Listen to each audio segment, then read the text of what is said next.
भारत का सबसे मुनाफे वाला बिजनेस क्या हो सकता है? Real estate? टेक्नोलॉजी? शायद असली जवाब थोड़ा हैरान करने वाला हो। आज की तारीख में भारत का सबसे बड़ा, सबसे फैला हुआ और हां, शायद सबसे जोखिम भरा धंधा बन चुका है शिक्षा का। जी हां, एजुकेशन।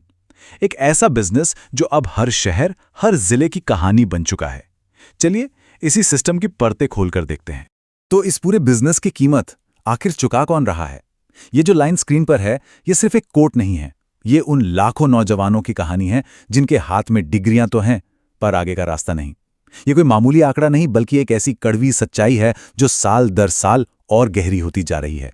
और ये सच्चाई कितनी बड़ी है, इसका अंदाजा इस एक नंबर से लगता है, 45%। इसका मतलब समझते हैं? लगभग हर 2 में से 1 ग्रेजुएट बेरोजगार है। जिसके पास डिग्री है, उसके पास नौकरी नहीं। अब ये सिर्फ किसी एक इंसान की परेशानी नहीं रही, ये एक नेशनल क्राइसिस का रूप ले चुका है। तो सवाल ये उठता है कि हम यहां तक पहुंचे कैसे? आखिर इतनी बड़ी समस्या खड़ी कैसे हो गई? देखिए, ये संकट ना कोई एक रात में पैदा नहीं हुआ। ये धीरे धीरे लिए गए उन फैसलों का नतीजा है जिन्होंने शिक्षा को एक सेवा से एक बाजार में बदल दिया। इस पूरी कहानी की शुरुआत होती है 80 के दशक से। सबसे पहले 1986 की शिक्षा नीति ने इसके लिए जमीन तैयार की। फिर 1992 में सेल्फ फाइनेंसिंग कॉलेजों का कॉन्सेप्ट आया, जिसे हरी झंडी मिल गई। इसके बाद 90 के दशक में जो आईटी बूम आया, उसने इंजीनियर्स की एक जबरदस्त डिमांड पैदा कर दी। और फिर 2003 में यूजीसी के नए नियमों ने प्राइवेट यूनिवर्सिटीज के लिए कह सकते हैं सारे दरवाजे ही खोल दिए। तो हुआ ये कि देश में इंजीनियरिंग की डिमांड तो आसमान पर थी, लेकिन सरकारी कॉलेजों में सीटें उतनी थी नहीं। एक बहुत बड़ा गैप था, और इसी गैप को भरने के लिए प्राइवेट सेक्टर एक बड़े खिलाड़ी की तरह मैदान में उतर गया। ये एक ऐसा मौका था जिसे कहना पड़ेगा पूरी तरह से भुनाया गया। और पता है सबसे दिलचस्प बात क्या है? कि इन प्राइवेट यूनिवर्सिटीज को चलाने वाले ज्यादातर लोग कोई शिक्षाविद नहीं हैं। वो हैं बड़े बड़े नेता, रियल एस्टेट के कारोबारी, बड़े उद्योगपति। अब जब बिजनेस करने वाला यूनिवर्सिटी चलाएगा, तो उसका पहला लक्ष्य पढ़ाई लिखाई की क्वालिटी थोड़ी ना होगा। उसका पहला लक्ष्य होगा रिटर्न ऑन इन्वेस्टमेंट, यानी आरओआई। और इसी आरओआई को पाने के लिए मार्केटिंग का एक ऐसा जाल बुना जाता है जिसका सबसे बड़ा और सबसे आकर्षक हथियार है 100% प्लेसमेंट का वादा। चलिए अब जरा इस वादे की असलियत को भी समझते हैं। ये वादा हर जगह दिखता है, अखबारों के बड़े बड़े एड्स में, शहर में लगे होर्डिंग्स पर, उनकी वेबसाइट्स पर। 100% प्लेसमेंट गारंटीड, एक ऐसा जादुई आंकड़ा जिसे देखकर कोई भी माँ बाप अपनी जिंदगी भर की पूंजी लगाने को तैयार हो जाएगा।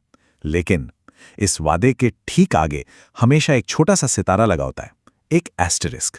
तो असली सवाल यही है कि इस छोटे से सितारे के पीछे आखिर छिपा क्या है? आखिर वो कौन सी गारंटी है जो देश के टॉप आईआईटीज और आईआईएम्स नहीं दे पाते, लेकिन एक प्राइवेट कॉलेज इतने दावे के साथ दे देता है?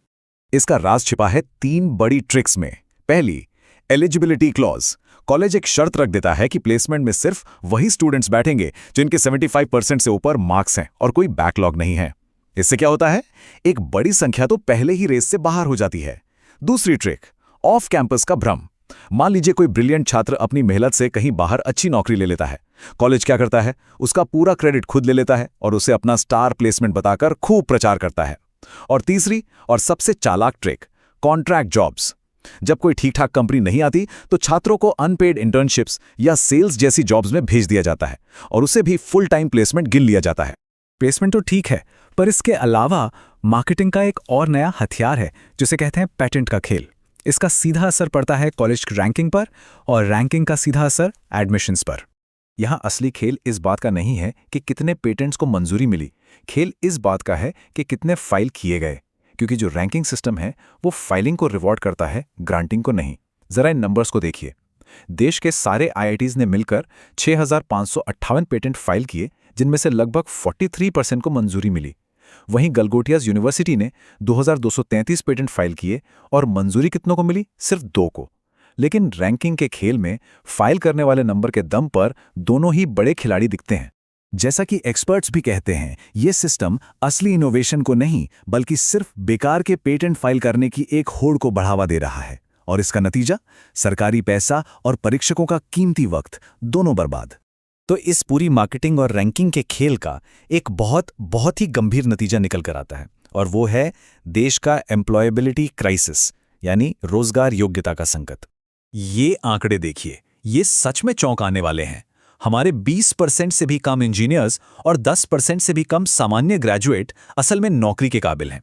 इसका सीधा सा मतलब ये है कि 45% से ज़्यादा नौजवानों के पास डिग्री तो है, लेकिन वो स्किल्स ही नहीं हैं जो इंडस्ट्री मांग रही है। मतलब डिग्रियां तो बढ़ रही हैं, लेकिन काबिलियत नहीं। एक तरफ हम दावा करते हैं कि हमारे पास दुनिया का दूसरा सबसे बड़ा यूनिवर्सिटी नेटवर्क है, लेकिन जब बात क्वालिटी की आती है तो QS वर्ल्ड रैंकिंग के टॉप 100 में भारत का एक भी संस्थान नहीं है। ये साफ दिखाता है कि संख्या और गुणवत्ता के बीच कितनी गहरी खाई है। और इस खराब क्वालिटी की एक बहुत बड़ी वजह ये नंबर है, 50% से ज़्यादा। देश की यूनिवर्सिटीज़ में प्रोफेसरों की 50% से ज़्यादा पोस्ट खाली पड़ी हैं।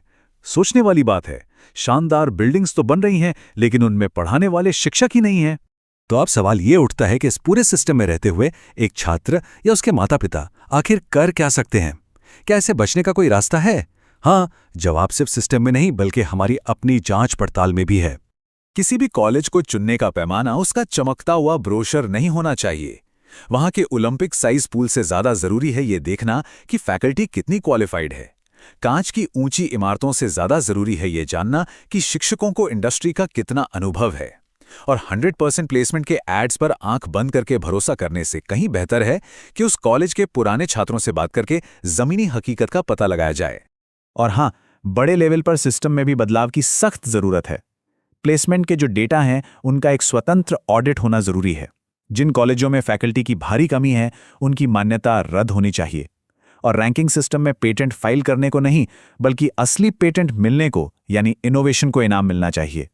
और आखिर में एक सवाल जो शायद इस पूरी चर्चा में सबसे जरूरी है, जब डिग्री सिर्फ एक प्रोडक्ट बन जाए, छात्र सिर्फ एक ग्राहक और शिक्षा एक बिजनेस, तो फिर उस शिक्षा का, उस एजुकेशन का असली मूल्य, उसकी रियल वैल्यू क्या रह जाती है?